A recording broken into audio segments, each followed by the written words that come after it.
So let's go ahead and start this stream. So today we're going to be doing kind of similar to what I did on Saturday, which was pretty much open this up to questions, since I ended up getting a lot of questions asked on the last chat, and it worked out really well. I actually didn't get as much work done as I wanted to, so this is actually a way to get people in here and then ask questions, especially if they have questions related to fursuit building and just fursuits in general. So we have Noob Time Gamer. Hi. Hello. You're the first one I can see in here. So let's wait a little bit for people to come in, and we can go ahead and get some questions in. So I'm trying to do a little bit more of these streams since I'm still getting used to them. When I stream, I usually just stream when I'm at the theme parks, and it's not showing my face all the time and talking to the camera. It's mostly me just showing what's going on around and showing you guys pretty much a theme park. But I wanted to do these to kind of give people the chance to just ask questions that they've always had, since making suits and stuff is kind of like an odd job, not something that you can say a lot of people do, but it's a really interesting job, and you get to learn a ton about so much. I mean, not just sewing, just general things, and it's been super fun. It's one of those things that I never thought I would be doing it for so long, and here I am, like over 11 years later, still doing this stuff, and I'm not burnt out, which is pretty crazy. So if you guys have questions, just be sure to shoot them over. If not, I'll just kind of start talking about a couple of things that I wanted to discuss in general. So we got somebody else here. Hakume-chan, hi. Hello. So I wanted to talk about a couple of little things that people have asked me in the past, and I've talked about it at cons and such. And some people had asked me pretty much how you went from going from just a hobby to a business, and this one is one of those things that it's kind of weird because I never expected to make it into a business. It started as a hobby, and it just kind of changed. Give me 1 second. Yes? You ever rub your skin off with a pencil? No. Tori's here, of course, injuring himself. But sorry, I got a question now. I'm like, I see. I'll answer your question in 1 second. But I wanted to talk about how you had changed it from a hobby and turned it into a full business. And this is one of those things that people ask me, when is the right the right time to change it from a hobby to a business? And the thing is it kind of varies based on person to person. I realized that I needed to change it into a hobby, from a hobby to a business, pretty early on, because the demand was so high. Other people have realized that they can keep it as a hobby a lot longer because they're barely doing any costumes during the year. But when I started doing it, it just kind of went from, this was sort of a side thing, just kind of testing the waters, and I wanted to follow the career that I had actually studied and not do this full time, because I didn't think it was going to be something I wanted to do for so long. But it just kind of exploded, and it kind of went from there. So that question is so vague, I guess, because some people will go, well, do I have to work on them for multiple years before I turn it into a full business, or should I just do hobby and then do a couple and then turn it into a business? It kind of depends on you. It just depends on how high in demand you are and how much just people are willing to pay and everything. So that's one of those things that you have to ask yourself, am I ready to turn it from a hobby to a business? And sometimes the question isn't always yes. So just kind of watch how much people want to buy your stuff, how much you're selling your things for, and do you want to turn this into a full-blown business? And if you do that, it turns into a whole other monster, because hobbies, a lot easier to take care of this stuff, and a business that's a whole other monster. So just kind of keep that in mind. But so somebody had asked me, how do you make your foam bucket things? So these things, which we call them rockmen, which is kind of like a cutesy little way of calling them. They're just like 2 pieces of 1/2-inch foam that we cover the balaclavas with, which is the sock-like black thing. that you put over your head. And these things, this is a pattern that I had made, and it's just 2 pieces. It's the front, and I mean the side and the other side. And it's pretty much a mirrored image on both sides. And I usually just kind of draw where the eyes are going to go and where around the mouth is going to go. So this way, it's how I start all my bases. Every head starts off like this.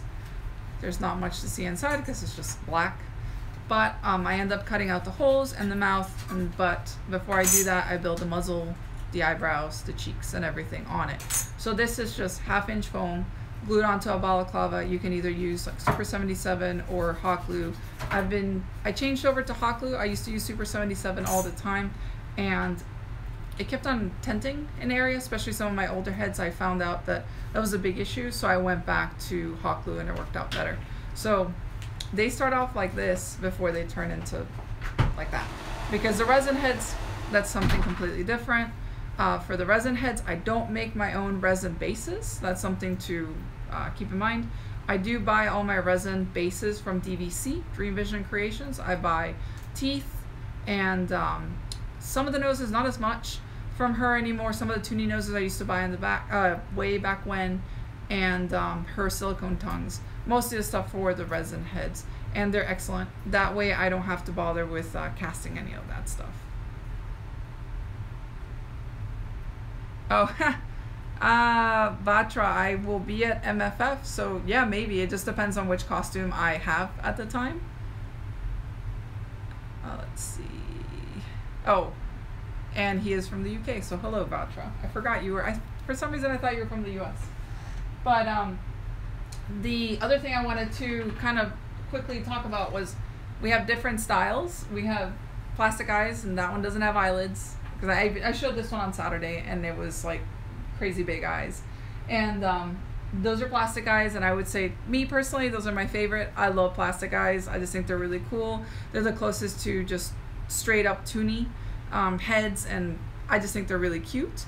And then of course you have 3D eyes, which I have this one. I'm doing alterations on this girl, so they always look at the viewer. And that's why a lot of stuff is kind of loose right now, because I got to take a bunch of things apart since I'm fixing it up for the customer. She had moving hair and stuff. Look at that, yay. But this one is a style that a lot of people really like, because you can do a lot of different looks with this one. So 3D eyes, plastic eyes, and then of course glass eyes. And the glass eyes are really cool. I'll show you guys this one. So I didn't make these glass eyes. I got these from Draconic Knight on Twitter, and she's awesome if you want to get stuff from her. She also sells bases, but this base is from Dream Visions, and so are the teeth and the tongue, and these are fantastic. I haven't filled up the little side, so ignore that when it opens and closes its mouth. But the eyes that Draconic makes are fantastic, and they have a little bit of that 3D effect, which is fantastic too. And they're really easy to work with. They work really well on these bases. And what I do is I do epoxy sculpt on the eyelids, and I do epoxy sculpt on the lips.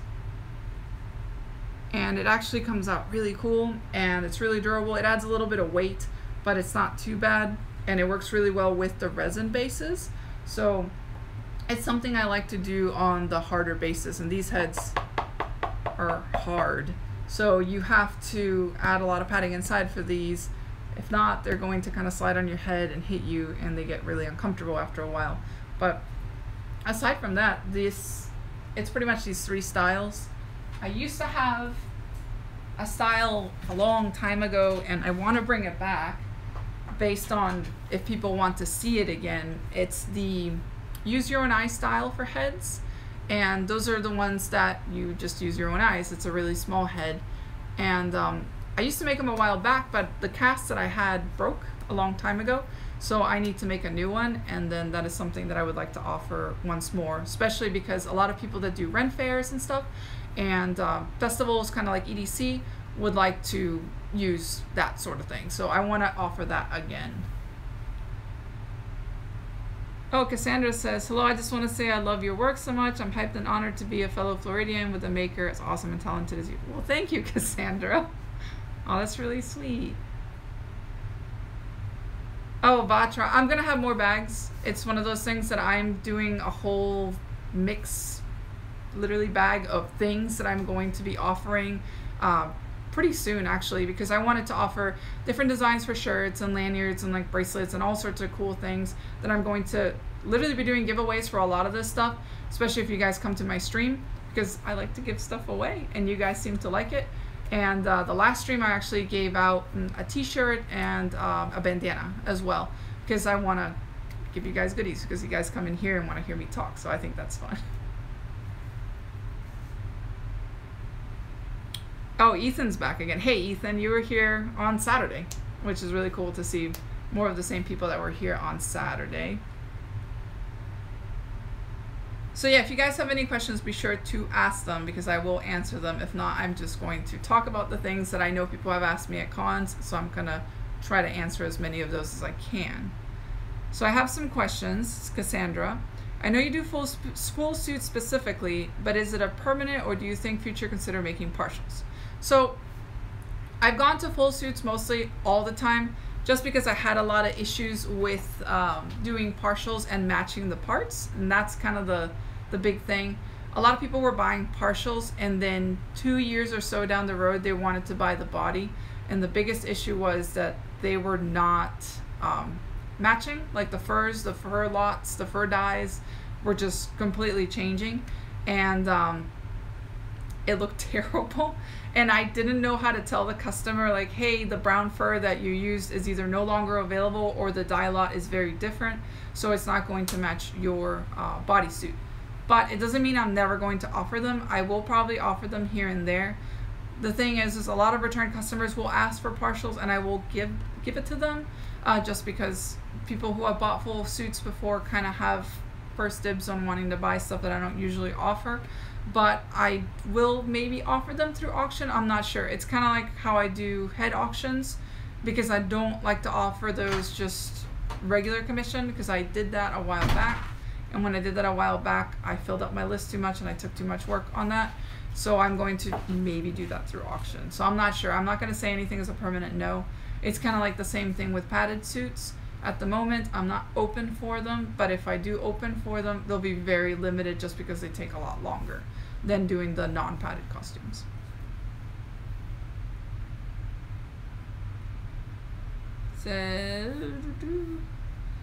Yeah, so Fleeting Fennec did mention the fur lot changes. So that is probably my biggest issue with that stuff. And the other thing is we've seen this happen before, where somebody has sent us back their suit and they want new parts done, and the fur is really worn, so the suit and the either new paws or new something doesn't really match, because the fur is completely different. We had that happen with a mascot that we had done. The hands did not match the arms at all, so it was like a stark difference from here to here. You could tell what was new and what was worn. So that's one of those things that, to me, it's a bummer when things don't match. Yeah, well, actually, we're working on a line right now, Batra, so we'll have to show you how that one comes out and see if you like it. I want to do a really large mane on it, like we did on, well, bigger than we did on Dante, because Dante had a pretty big mane, but we want to do something pretty large and fluffy.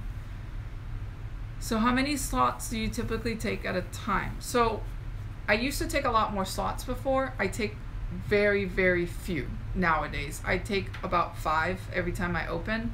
I used to take about 20 or almost 30 before in the past, and I would open up for a much larger slot, and that's pretty much how I kind of messed up on my list a bit. I assumed that I could work more consistent if I took more. I don't know, I just kind of messed up on that. I took too many, and it was really hard to gauge how much you were working, especially because I didn't take into account being sick, any injuries, people leaving, having to train new people, anything like that. So that kind of messed up a lot of things. And a while back we had a big shift in things. I was just me and my ex-husband. We used to work together, and then he left, and he literally just left and left to work with me, and that's pretty much when Tori and I kind of took over everything. and then it was just us for a while, and then we realized we needed more help because we had taken too much work that had kind of tumbled down from everything that had happened in the past. So nowadays when I open, I try to open every 6 months instead of every 3, which I need to change that on the website now, and take 5 to 6 slots at most, and kind of try to stay closed as much as possible so the lists aren't as big, because we're trying to keep it so the lists aren't like over a year long, just try to keep them at the year. So I would say 5 or 6 now.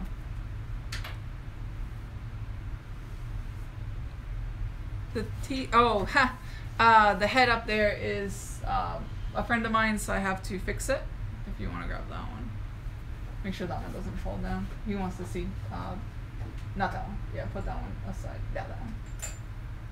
I just wanted to fall when you pull on it. He wanted to see the teeth on it. So this one is one that a friend of mine owns, and then their story. And this one, I need to do just a couple of little alterations and stuff, and his body's in here because we were going to tight fit in a couple areas. He's got like the derpy teeth that I like to add every once in a while. I just think they're fun, and they're soft. They're not like our typical teeth, which are casts. So this one has like soft teeth, like soft everything, with a plastic-eyed head. He's got a kind of a bigger mane too on this guy. So he's got nostrils too, which is fun. If you want teeth, I got teeth. There you go. Look at all the teeth. So we have multiple casts of teeth, and depending on how wide the bottom jaw is, we have a cast for it. We have some for more narrow jaws and longer teeth, and just all sorts of different teeth, which is fun. That way it's a little bit easier for us to almost Lego piece parts and like bits and pieces together and create a look. But those, I guess, like derpy teeth are the ones that I like when I want to make like kind of angry but really toony. Is there a character that is more difficult to work on? Yeah, I did bring this up on Saturday. I was talking about this. Birds. I say birds are really, really complicated, and birds are actually really fun at the same time. So it's kind of one of those weird balances where it's really cool to make them, but it's also really complicated, and it takes a lot of time to work on them, which is kind of a big reason why I usually say no to them at the moment. Not because I don't like them, I actually really like them, and I'm always bummed out that I have to say no. We did a macaw a while back, and we completely miscalculated how long that was going to take us by over a month, and that's kind of the time that we realized that it was better for us not to take as many bird suits, and maybe keep them to 1 a year if we're going to do that. So birds, would say, are really complicated. Sometimes dragons can be really complicated too, which is kind of a big reason why we've said no to a lot of wings, because we haven't done a lot of wings in the past, and they take longer because you have to really sit down and think about the new patterns and stuff that you haven't worked with, and you want the wings to look good. So I would say things that are not the more common designs or a little bit more complicated, but if I had to pick something, it would be either birds or dragons, but birds, because the faces are really different too than, like, let's say a dog, a cat, a bear, you know, all those critters that are more common. But like I said, it doesn't mean I don't want to make them. It's just I just need more time to make them, and a lot of times people don't want to wait that long. So I feel kind of bad, because if I were to take a bird now and I put it for the 2019 list, I would almost want to give myself an entire month to work on it without having to touch any of the other suits, because everything is 100% custom. I don't have, I mean, yes, birds don't have teeth, but like I have casts for teeth and nails and certain eyes and certain things and certain noses. A bird is very much 100% custom. So it would be a lot more expensive for the customer to pay for it, and of course it's going to take me a lot longer, especially depending on how the wings look. And a lot of people want very large wings, and for you to make wings that don't sag, it's a lot of work, and it's a lot of you trying to figure it out. It says my next question. No, don't worry about it. Keep asking questions. It's all good. It says, forgive me if my questions sound more so just for me. I'm generally curious, but also customer curious. How long does a simplistic suit take to make? like one color tone, just a couple small details. So a lot of people will message me like asking like, oh, well, my suit should be easy. My suit's only 3 colors. Well, it just depends. If your suit is, I'd say you have just like the belly division, like let's say a fox. We'll pick a fox. Like rusty body, belly is a white color, and maybe you have like the socks from your arms down are black. Same thing from your knee down are black. Something like that. If it's like a 2-knee suit, no padding, no nothing, should take you about 2 weeks to make. And that's one of those things that you're working every day on it to get it done. So I always give myself about 2 weeks if you're going to do that. But when we start working on stuff, which is something that I've kind of explained to customers, you'll see a bunch of heads usually behind me. These are the ones that I have to literally just finish up and send out. Everybody here at the shop works on a different part. So I concentrate on working on the heads and doing, of course, all the bookkeeping, all the social media stuff, everything on the computer. Everybody else is a different job. My brother, we just hired him, and he works on the feet paws at the moment because it's been something that's very easy for him to understand. He works off the pattern. I give it to him. I tell them if it's a dog, a cat, you know, a large digigrade, small digigrade, stuff like that. And it's a lot easier for him to follow that pattern. I pick the furs for him. Then we have Georgina. She works with us as well. She works on the straight-legged bodies, and she does most of those. And then we have Roscoe that does all the casting, and he's in charge of doing some body stuff and everything, but he's kind of like all over the place, but he's in charge of casting molds and all that stuff. And then Tori's in charge of all the more intricate bodies, all the padding, everything that needs more patterns from scratch. He's the one that does that, because Tori and I have been doing it a lot longer, so both of us are in charge of more of the artistic side of things. Everybody else pretty much follows what we give them. So when you see a costume start up, and I'll take a picture of just the head and everything, it doesn't mean we're just working on that one.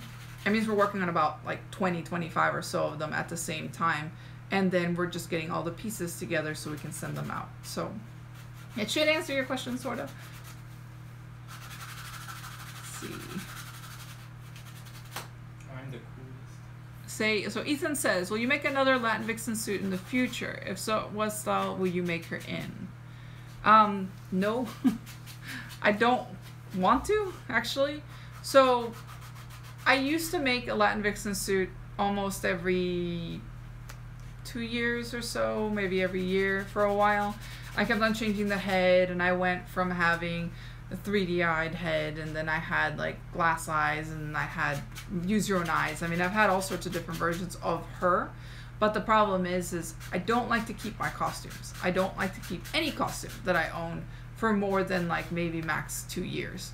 So every time that I wanted to get rid of her, I had to alter my character a lot. So I had to change her hair, change her eyes, do whatever, and then that meant all the art that I had gotten done of my character kind of went with the suit when I sold it.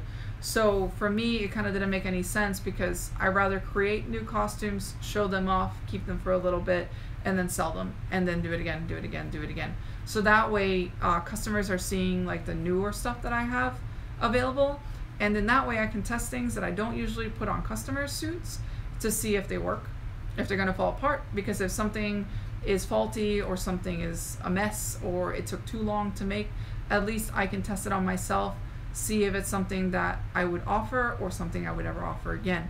So I kind of don't want to. And my character is weird because I was really attached to her in the past, and now she's more of just my name online, and just kind of like an entity for people to kind of see it in like the community and stuff. But she's not something that I'm so attached to that I need a costume of anymore. So I rather play all these other characters that I have designed, and it's just, I think it's more fun for me. My character, I'd just rather keep her as art. Good nostril. Oh, that'd be cool. Is that a good nostril size then? That's nice. Yeah. You want to show it? See how Okay, your if you nose? So Tori's working on a nose, and he's showing me how he's, see how he's carving it out of fatigue foam right now. So it's really early stages. I'd probably make it bigger. Oh. So We help each other. So it's one of these things that it's cool to have people that have different views on stuff. So Tori's got a different look. He can see things differently than I can. And it's really fun because we can help each other with this. Let's see how we do. Oh, nice and big. Yeah, because it'll really show up if the nose is going to be big. Like that. Okay, cool. Yeah, so see, I would make it bigger like that. That's my taste. Big nose. And I like big noses, so. Would you ever make pre-mades to test new features? I do that all the time, actually. Almost every auction suit that I've done has some sort of something in there that I'm testing that is not 100% something I do for customers, but I know works. Do you think journaling in here is probably a bad idea? Yeah. Yeah, because you need to breathe that stuff outside. But I've done like the little silly teeth. I did that on a costume that I sold online, but I mean I did it on myself too, because like I used to own Dante, so I tested a couple of little things there with that one, like the way that I made the mane. I made it a little different than something I'd done in the past. The teeth were really different. I did something completely different with the eyes. Just general things that I tested out. Plus the other thing is when I change styles a lot, Dante was one of those that I did a really different style of face. I don't want to freak out my customers and start changing my style from this to that, and then they paid for that and I give them something else. I mean, that's the easiest way to upset a customer. So I'm not going to do that. But when I do pre-mades, I do like to test that out, or I do it on myself.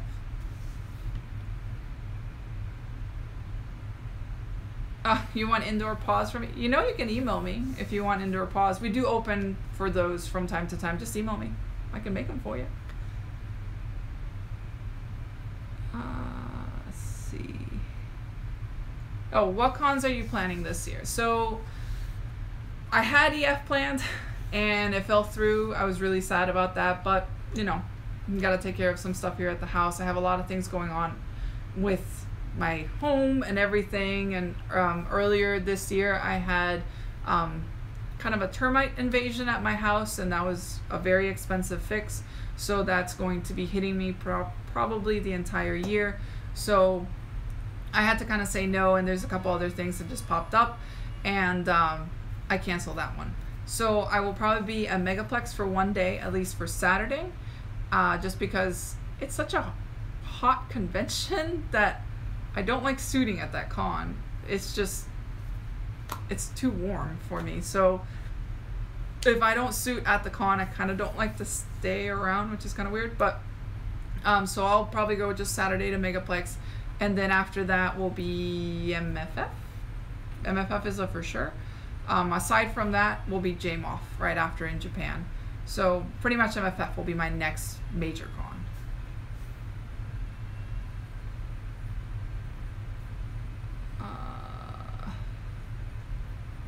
Okay, my next question is, seeing that I am in the same state, I wanted to come and pick up my suit rather than pay shipment. Would that be an option? Would it be faster in process if possible? Yeah, you can pick it up.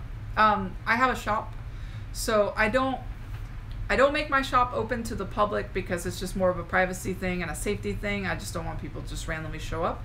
But customers all the time. I've had them drop off dummies, pick up bodysuits. If they need to drop something for me to repair it, they just come by. I just give you my address and you can just roll by. As long as it's any time from 9 o'clock to 6, we're here. I'm here usually after hours, but I mean, after hours it's like my time, kind of like what I'm doing right now. After 6 o'clock, everything stops. I can do whatever I want. I can sleep, I can eat, I can do whatever. So yeah, if it's within work hours, it's not an issue.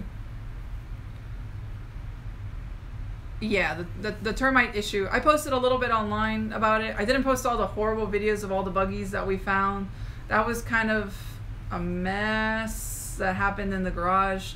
Florida has a big issue with underground termites. They're subterranean termites. And it went through a couple of holes that we had in the garage. My ex-husband had put up a wall in the garage, and he drilled all the way down into the concrete, which literally made it a tunnel for these bugs to just come right up. And then they destroyed the entire area in my garage that was all built up with wood, and It was bad. It was just one of those things that my garage is pretty much like upside down right now. We had to rip out all the walls, and we found this by accident. We were installing the charger for my car because I have an electric car, so I wanted to put a big charging point in my house. And once we were pulling the wall down to expose the wires and connect it, the wall came down on us and all the bugs were in there. So we had to treat it. If not, I was going to lose my house. The good thing is we stopped it before it went into the second floor, and it mostly stayed in the garage. So they didn't fully swarm yet. They started swarming after the fact that we had poisoned everything in the house. And you can tell that our neighbors had issues as well, and a couple other people. So if you live in Florida, it's one of those things, get your house protected, because it's not about if you're going to get termites. Everybody says it's kind of the when you're going to get termites, because everybody actually gets them. So protect your house if you live in Florida, because termites like to eat everything. What was the hardest part of starting your own business? So Tom asked that one. I would say making the leap from being a hobby to a full-blown business, because I was so scared and I didn't really have a whole lot of people I could talk to. The people that had made it to a business were people that were not living in the state, and every state has different rules. Every county has different rules. So I wasn't sure where to start, and it's really hard to just go to most of your CPAs and just talk about it when you're new and you don't know how to use like the correct wording on what you're doing. And the first person that was kind of handling the money and the stuff for me, he wasn't sure how to approach things, and I ended up paying more in taxes than I needed to because of the way that he handled it. It was really weird. The new CPA I have is a lot better, and she knows how to do stuff. I mean, there's still like Tori's doing this to me. Like, she's okay. She's better than the last accountant that I had. He was terrible. But the new one is better. It's just that when you start it from a hobby to a business, it's one of those things that you need to change your mindset. You need to really think, this is now my job. This is something I have to take care of. You can't be lazy about it. You can't just leave it for tomorrow. There's a lot of stuff that they will come after you if you don't do it correctly. So it changed a lot. So I don't remember the exact time that I was like, yeah, I'm going to turn it into a business. I made Mixedcandy a business in 2006. I was doing it as a hobby for a full year first before I decided to change it into a business. And that's when I realized, okay, this is not just a hobby. This has grown a little bit more than I thought it was going to. So let's make it a little bit more serious. So I pretty much judged the amount that people wanted to buy from me and then went from there. And that's why I was filling up a year in advance. And that way I could tell, I have this much work from this month to this month, and I don't have to worry about pretty much being homeless or not being able to pay my bills. So that's why when people ask like, oh, why don't you fill up like for a month and then finish the costumes? It's like, well, I need to know where my work is coming from. I can't just willy-nilly open up for a spot and then like cross your fingers and hope for it. Especially now that I have multiple workers with me, I can't just be like, well guys, no one's getting paid this month because there's nobody wanting to buy costumes. Woo! So that's one of those things that a lot of people don't understand that, but that's the whole point of saving a spot, putting down a 30%, and then going, oh, you're going to be in January of 2019 or February or the first half or whatever. And then that way you tell people this is how much you're going to wait. All the info is right there. So this is why you fill up in advance. Yeah, AC is not really a con I do anymore. I used to go every single year. I really enjoyed it when I went. But then after the fact, I just got really bored of it. It turned more into just a selling and buying con. It's kind of the way I treat MetroCon here in the area, if you guys do MetroCon at all. It's more of a buying and selling, not really a place to like display costumes, and the way it's divided out. I really don't care for the hotel, and I'm kind of bored at Pittsburgh, so it's one of those things that I'd rather just go to a different event or not go to any of that.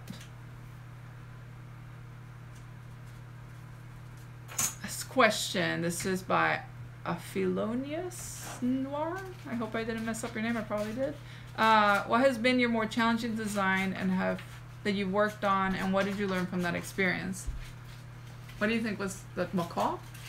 Did you learn from that experience? Yeah, not to take macaws again. I learned from that. I think the macaw. What was the macaw? Yeah, the macaw. The macaw. I mean, it's sad to bring up birds again. Like, I have this, like, hatred towards fursuits, which I don't. I love them. I have birds as pets. I clearly really like them. But that one was one of those, it had weird things. Like, the tail had little upturns, so we had to do them out of fatigue matting, so it wasn't just foam that was dragging on the ground. You wanted to come out and then, like, curl, and you wanted to make sure that when it went on the ground, it wasn't completely sagging, it wasn't pulling the body weird. You wanted the wings to look full, but you didn't want them to be so heavy that the performer couldn't even, like, move his hands. You wanted the body to look like a tube, like how the art had made it. Oh, that's looking cool. So you guys can see how the nose is looking. Tori's sanding it right now, so it's starting to look. Big old booper. Yeah, it is. Oh, and you can use my heat gun thing. I'll have to show you. Oh, Clean up some smooth it stuff. up. Yeah, that'd be cool. Does that look But okay? that looks, yeah, it looks way. Bring up this side. That'll look really cool. Yeah, I gotta bring up that a little Yeah. bit. Yep. That'll look really nice. But I would say it was that macaw. I loved making it, but at the same time it was so stressful and it was so hectic because I kind of messed up on the head size when I first made the head, and then Tori had finished up the body, and then we put the foam head on top and it just looked really small. So it was one of those things that I had to remake a bunch of stuff. And that also taught me that if the body's really different and really padded, work on the body first, work on the head after. So it was odd. I learned a lot from it. I learned to, like, really change the way that I go about doing stuff. So it was more complicated than I thought it was going to be.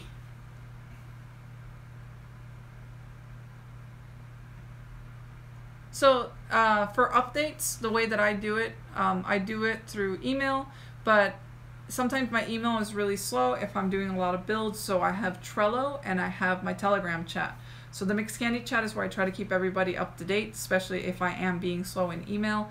And on the Telegram chat, I post a lot of behind the scenes photos, little video clips and everything, and that way all the customers that are currently being worked on, and of course previous customers that have been added to the chat, can see what's going on. And it's also a good place to tell people when we're doing photo shoots or anything at a con, a party, anything like that. So it's a good place for updates, and it's better for me because I have my phone next to me at work and I just leave that chat on when customers need to find me.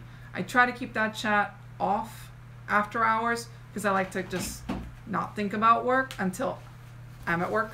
So that's one of those things when people ask me why I'm kind of quiet after 6 o'clock in the chat. It's just because I'm trying to get away from the chat so I don't have to think about work until the next day.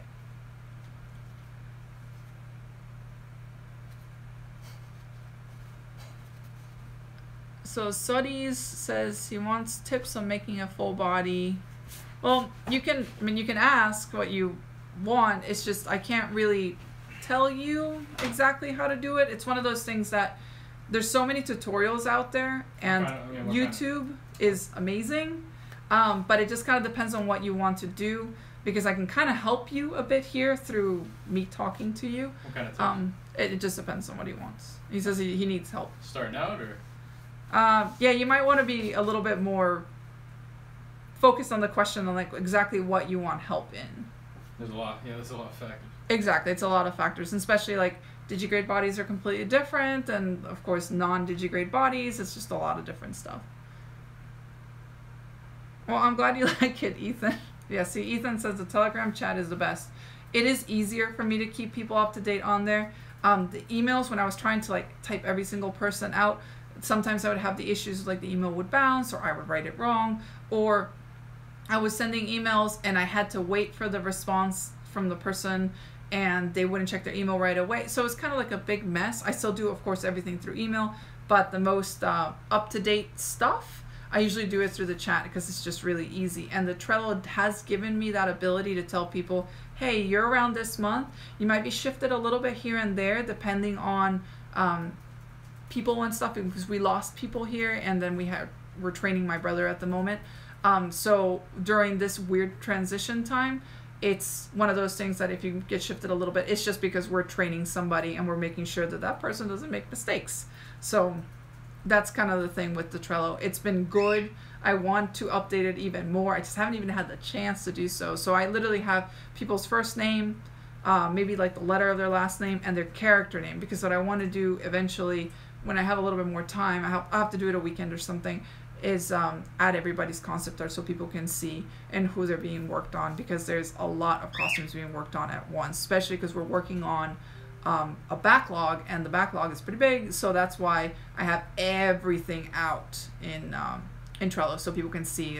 I'm trying to be as transparent as possible so people don't think I'm hiding people anywhere or pushing people up or anything weird like that.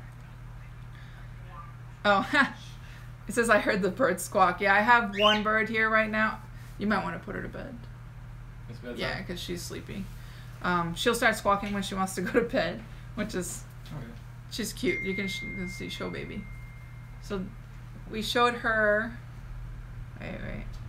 Oh, the camera's right there. That's it. Oh, there's. That's just the beak.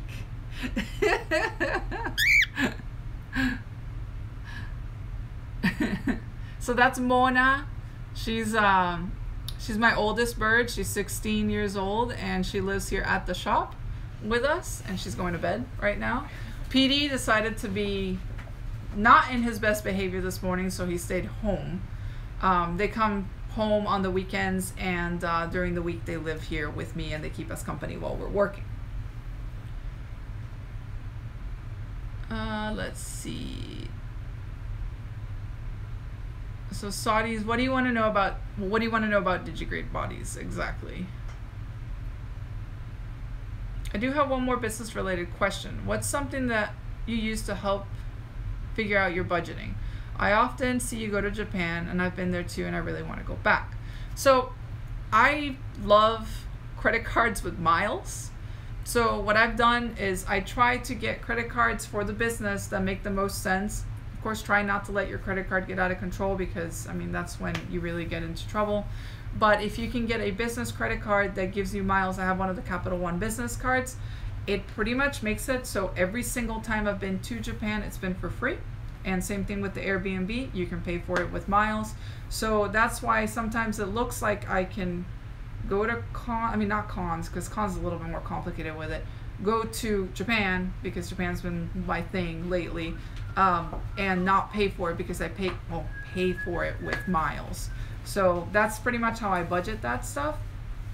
For monthly budgeting and everything, I have to take into account payroll, I have to take into account rent, I have to take into account how much it goes out on taxes, how much I have to pay the CPA because I pay her monthly, and of course materials. And a lot of the times materials can really add up depending on the furs and depending on which furs we have in stock, and we don't. Right now we have a lot of furs in stock, but we're always buying black, white, brown, and gray. Those are like the main furs that we buy. From Sierra Crafts and from Fabric are pretty much like our main places. We like to buy places that give us a discount on bulk shipping, because sometimes I'll buy like 40, 50 yards at once, and so you end up spending $2,000 to $3,000 on fur. And those are things that just really adds up, because we're trying to stock up on fur and use it on multiple costumes. So some months it's a little bit heavier than others, but we try to keep it under like a certain amount, because I know how much it costs to run the shop, and materials and stuff kind of go into play there. So some months it's way more, so other months it's okay. So it just depends. Have you ever had a celebrity commission you? What would you say? Mascot work is not really celebrity though. We've done professional mascots, so I don't consider that, I guess, celebrity work.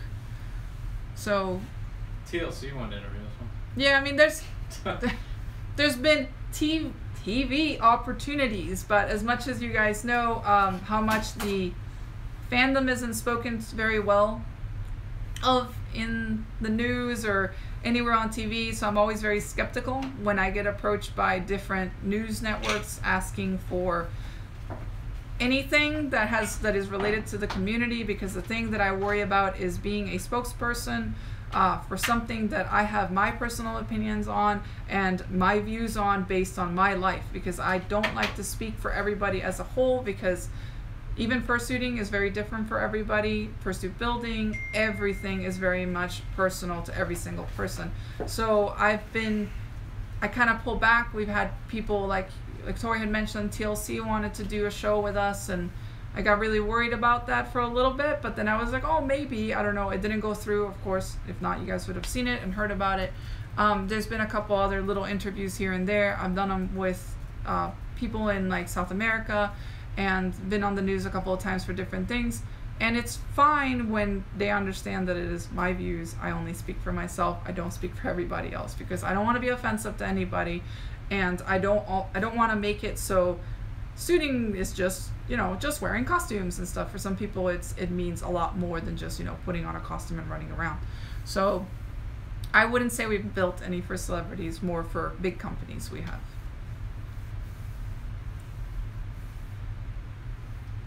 Says, I think you might need a chat moderator. Yeah, I know. I was actually looking into that. I have to get Tori. Tori, you need your YouTube channel so you can be my moderator. Okay. Well. Because I need to add him. I know that is one of those things that I know I'm kind of trying to read as much as possible. Can because my YouTube I'm seeing channel be the moderator? The moderator. Yeah, it's probably taken. But But I'll get somebody to help me moderate soon, because I'm trying to read everything on like my computer and then like looking at the phone as it's recording. So I apologize if I'm a little slow on that stuff. Okay, I'm gonna look back through some stuff. Oh, Vatra, thank you. You like my urban exploration stuff? That's cool. I do have a couple of places planned, and I have a video right now that I'm working on editing of. It's an abandoned tennis resort here in Florida, huge, that we went to not that long ago, and it's about to be completely demolished. So I'm actually really happy that I was able to explore it. It was full of mold, so I'm glad that we protected our lungs. If not, I'd probably have something in me. And I have another one that I want to re-upload. I uploaded it years ago actually, and I'm going to re-upload it again, which was an explore that I did here in Florida as well, by the beach. And it was a place called the Glass Bank. I had to take it down for a variety of reasons for a while, but that one's really, really fun, and you guys might like it. I'll relink it and stuff when I put it back up. Let's see. Yeah, if you want to talk to me, Saudis, because I keep missing your stuff, if you have very specific questions, just kind of poke me. My Telegram is Latin Vixen, and you can always poke me on there. Says, so I pin my padding to the duct tape dummy and saran wrap everything, then duct tape it. But when I put the duct tape usually on the padding part of the leg, it sometimes leaves wrinkles. what is it? I think when he's doing the taping, it starts to wrinkle. So he's just not working with maybe strong enough foam. Wrinkle. What is he putting tape on? You're putting tape on foam, right? I mean, if you're putting tape on foam, it should be fine to get, you know, the shape. But I mean, you can always show me maybe what you're doing. If you send me a link on Telegram, I can probably help you a little bit. It says, I go into the Palm Beach Mall before. They tore it down for the outlets. Did you ever go in? Oh, Tom. The outlets. Was that like the scary mall over there? Because there was like a really scary mall for a while. There was like nothing left over there, and then they put the really nice outlets. I used to go to that scary mall way back when, but now it's just the outlets and stuff. But I didn't do like urbex and stuff. That was like way before I really started really getting into it. What did you do to speed up your commission process when you noticed you got one bigger demand? Hire people. That's pretty much all I did. Because the longest time it was 2 people, and I was terrified of hiring more people because I thought there was no way I could explain my process and how weird I kept everything in my head to somebody else, apart from like my partner or one other person that was working with me. And that kind of got me into a lot of trouble because I took on more work than I could do, and eventually you burn out because I wasn't taking any time, weekends, nights, anything. I was just work, and I focused on that for so many years, and yeah, I got a lot done, but at the same time it also killed me. And nowadays I try to keep regular business hours, and then on the weekends, even though I work this Saturday, because Saturdays and Sundays I do stuff for myself. So if I want to do suits that are for commission or me testing things or a personal costume, I consider Saturday and Sunday my time to do whatever I want to do, to explore on things, to experiment new styles, do new casts, anything. Because that is my time, and that is the one thing that I need to be able to develop new things to be able to give it to you guys. And the other time is, of course, after 6 o'clock. Right now, I'm doing this because it's after 6 o'clock. I'm not stopping any work by, you know, talking to you guys, so that's not a problem. So I either work really late at night, so I cut into my sleep, or time that I would use to draw or work on videos to work on costumes and stuff. What is your favorite and least favorite part of the fandom? I love to see everyone's opinions. I would say my favorite part of the fandom is you can have friends everywhere in the world. And no matter where you go, you can stay with somebody, technically. So I love to tell people, hey, I'm going to be at yada yada city or this country, and for this amount of time, I would love to meet up with you. And we always find somebody at every city or any town or any country that we go to, a furry that happens to be in the area that would like to hang out with us, and we would like to get to know them. And it's really fun because I like to see places based on what the locals show us, and then that way I can see the best restaurants and the best museums and all that stuff. So that's probably my favorite part. The part I don't like, The puns. Tori says he doesn't like the puns. Oh, puns. I have a personality and you're for real or something. Things I don't like about the fandom. I mean, the only thing I can maybe point out lately has been how negative people can be without really getting to know the exact story or the person, and maybe the way that sometimes people attack others that are popular, which the word popular is really kind of loaded. I would say the people that are popular for a reason. They've either worked to get there, or they've done something to get to that level. And I've seen a lot of attacks on people that have either larger names in the community, be it because they're suit makers or dancers or singers, or they do something, but a lot of it has been really odd, the way that they go after people. And sometimes Twitter can get really scary and very toxic, and sometimes I just close it down. I don't even want to argue. I just rather just mute and walk away, because I would say that's probably the most negative part that I've seen, but that's a really small thing right now. It says, also, it's been great motivation for me. I'm currently working on a suit. Thank you for being a wonderful inspiration. How you run things is my goal. Well, thank you, Fleeting Fennec. I don't want to ruin anybody's name the way I read it. Come to Ireland. I can show you guys around. Yes. Says, yeah, I would love to go to Ireland. That'd be really awesome. See which one I missed. Have you ever tried to make full-length hair pieces, aka long wig for a suit? If so, how difficult was it for you, and would you ever do it again? If you haven't, would you consider? No, I did. I used to do stuff with wigs ages ago. The problem is wigs are meant for people heads, like human heads, so our heads are a lot smaller than a suit, and you have to piece multiple wigs together, and that you can make them look really, really cool. I mean, that's not a problem. The issue is think about like when you play with Barbie, and you hold Barbie in your hand, and this water bottle is gonna be Barbie right now. Yeah, Avery. And you're playing with Barbie's hair, and then you shake her around, and you're playing with her, and then all of a sudden her hair is like super tangled, and that's the way that a lot of the wigs would turn into like this tangled disaster, unless you spent a lot of money on like really, really, really nice wigs. I would see people's wigs just like tangled all over the place, unless they're literally just like, hey, I'm gonna keep my hair all nice. And in suit, you just kind of want to play around and stuff. I mean, maybe I'm not the right person to ask that, because when I suit around, I mostly suit around in characters that have short hair, because I don't want to worry about hair in my eyes. And a lot of the characters that I like to wear are guy characters, because I like to act tough, I guess. And it's really fun to hide in a character that is not my, just, I guess, real gender. Just because I like to pretend to be a guy in suit, which is fun. So I don't like wigs. I don't want to ever do them again, which is kind of one of those things why I don't offer them anymore. I just don't like the way they look for me, for my personal opinion. How do you split pay for your workers? People here get paid based on, if you are a part-timer here, you get paid per project on what you do. And if you are here as a full-timer, you get X amount of pay per day that you are here.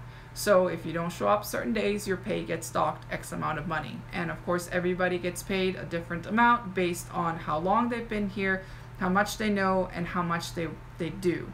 So Tori gets paid more than I would say my brother does, because he's got more experience, he's been there a lot longer, so of course he deserves more pay.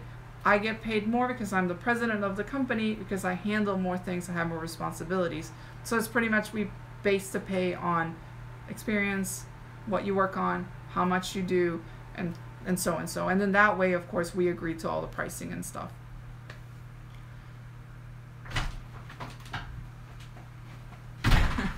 Cassandra says, tell them it is a shame they don't like puns because they're great. Really, I'm not just pulling their tail. Get her out. Tori says you need to leave. That's strike one. Someone says, I forgot to ask, have you worked with NFT fur? I love it. I have. Actually, one of the suits that we're doing right now, this guy, I have him on the ground. I have to glue his teeth and stuff. He doesn't have eyelids yet, so he's got like crazy eyes at the moment. He's gonna have like a longer goatee on the bottom, and I have to braid it. And I got some black NFT that I'm going to be able to braid, because right now it's just like the fur, and I'm going to add the other piece on the bottom. So no, NFT is cool. It's just that it's not very durable. It's expensive. It's very expensive. It's not very durable. It's great for hair or manes and such. A lot of the NFT I've gotten has been whatever they have pre-done. I haven't ordered anything, what is it, like you order the specific color and such. I've gotten it from different people that have sent me NFT swatches, and I've used it on like beards and a little bit of hair and such. But I like it, it's fine. For a full bodysuit, not for me. It's just, it's kind of a pain to work with for a full bodysuit. It works great if you can serge the body, because it stretches so much. Question, how long have you been in business now? I have been in business for 11 years now. Business question, did you move to the US from Colombia because you better chances of suit business similar, or other reasons? No, I moved when I turned 15 years old, so I was not in business when I was 15. I didn't know what furry was. I barely knew what the internet was. 15. I moved here in 97, and we moved here because it was safer, and we didn't have to worry about getting shot every day going to school. So my dad wanted to give us a better life here in the States. We had some family here in Florida, because we were going to choose either to live in Arizona or Florida, because we had family in Arizona at the time, and then we had family in Florida. But moving to Florida was a little bit easier, and my whole life from a baby all the way up to 15 years old was really weird because of the safety reasons and whatnot. My friends were kind of in the same sort of world too, where everybody had to worry about either getting shot, kidnapped, hurt. It was one of those things that it really saddens me to see stuff like what's going on in the news, and seeing, of course, like school shootings and all that stuff, because we got to deal with that when we were growing up, but we didn't deal with it as much in schools. We would deal with it a lot at malls, churches, places where you would get together. So moving here was the best decision that my family could have done, because it gave us a chance to be able to be free. And then we stayed because it made more sense to stay, even though when I was 15, I really wanted to go back to Colombia to finish my school there and then come back over here, because I was born in the States, and when I turned 4, I moved back to Colombia. My brothers were born in Colombia. We stayed there and then just came back here when I was 15. But no, I mean, people have asked me, like, would I be able to run my business in Colombia? I sorta-ish. It'd be really complicated to get materials and such, because the way that sometimes the mail can be really unreliable, because my aunt deals with a lot of shipping, like export and importing stuff. It's just not great. So and it would be really expensive to ship things, to get materials, to go to cons, all this stuff. It makes more sense for me to be located in the US. So it's easier to run the business in the US.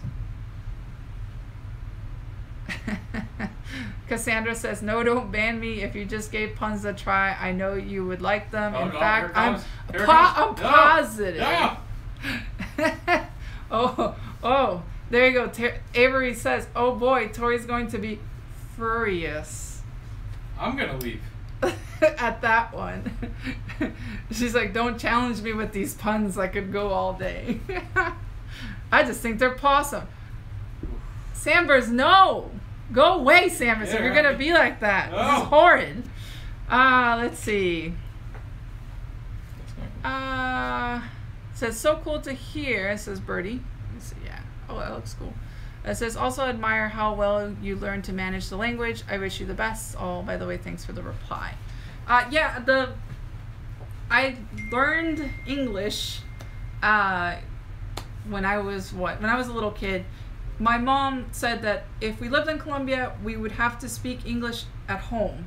So that way we could practice it all the time. And then when we came to the States, we flipped it around and said, now we only speak Spanish at home.